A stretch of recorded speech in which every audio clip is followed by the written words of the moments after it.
សួស្តីបងប្អូនកូនក្មួយទាំងអស់គ្នាថ្ងៃនេះយើងមានរឿងមួយដែលមានចំណងជើងថាឆ្កែព្រៃនិងហ្វូងជៀមឥឡូវនេះគឺយើងមានប្រម៉ូសិនពិសេសសម្រាប់10អ្នកដំបូងទិញកំណប់សម្រាប់63000ថែម10 Pro Max និងម៉ូតូ Honda Big Soul 25មានឆ្កែព្រៃសំពឹកមួយក្បាលដែលមិនសូវចាប់បានសត្វយកមកធ្វើចំណីដូចឆ្កែព្រៃដទៃផ្សេងឡើយវាគិតរកកលឧបាយយ៉ាងណាដើម្បីចាប់ចំណីទៅតាមវិធីងាយស្រួលកុំឲ្យពិបាកត្រូវចំណាយកម្លាំងច្រើនពេកមានថ្ងៃចៃដន្យមួយវាចាប់បានចៀមបែកហ្វូងមួយក្បាលហើយក៏ខំពន្លាត់ស្បែករបស់វាចេញក្រោយពេលស៊ីសាច់ឆ្អែតហើយវាក៏នឹកឃើញវិធីបន្លំខ្លួនឲ្យដូចជាសត្វចៀមហើយចូលទៅរស់នៅក្នុងហ្វូងចៀមលុះដល់ពេលយប់ទើបវាចាប់ស៊ីចៀមទាំងនោះម្ដងមួយគិតឃើញដូច្នោះហើយវាក៏ពំស្បែកចៀមដែលវាចាប់បានមកនោះ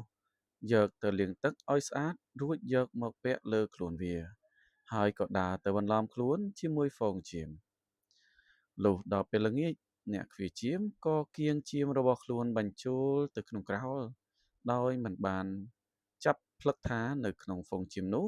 មានឆ្កែព្រៃមួយក្បាលកំពុងតែបន្លំខ្លួនអ្វីទេឆ្កែព្រៃឃើញដូច្នេះវាក៏លួចញញឹមសង្ឃឹមក្នុងចិត្តថាផែនការរបស់ខ្លួនពិតជាបានសម្រេចមិនខានឡើយពេលព្រលប់នោះម្ចាស់ចៀមស្រាប់តែនឹកឃ្លានចង់ស៊ីសាច់ចៀមព្រមពេលគ្នានឹងប្រពន្ធរបស់គេក៏ចង់បានរោមចៀមយកទៅកាត់អាវទុកពាក់សម្រាប់រដូវរងាផងដែរនោះគេក៏ដើរសំដៅទៅកាន់ក្រោលចៀមហើយចាប់យកចៀមមួយក្បាលចេញមកប៉ះចំចៀមคล้ายៗនោះតែម្ដងឆ្កែព្រៃត្រូវខ្សែសង្ខារដោយមិនទាន់ទាំងបានស៊ីសាច់ចៀមក្នុងក្រោលណាមួយនៅឡើយផងកម្មស្នងកម្មមនុស្សអាក្រក់តែងទទួលផលអាក្រក់មកវិញ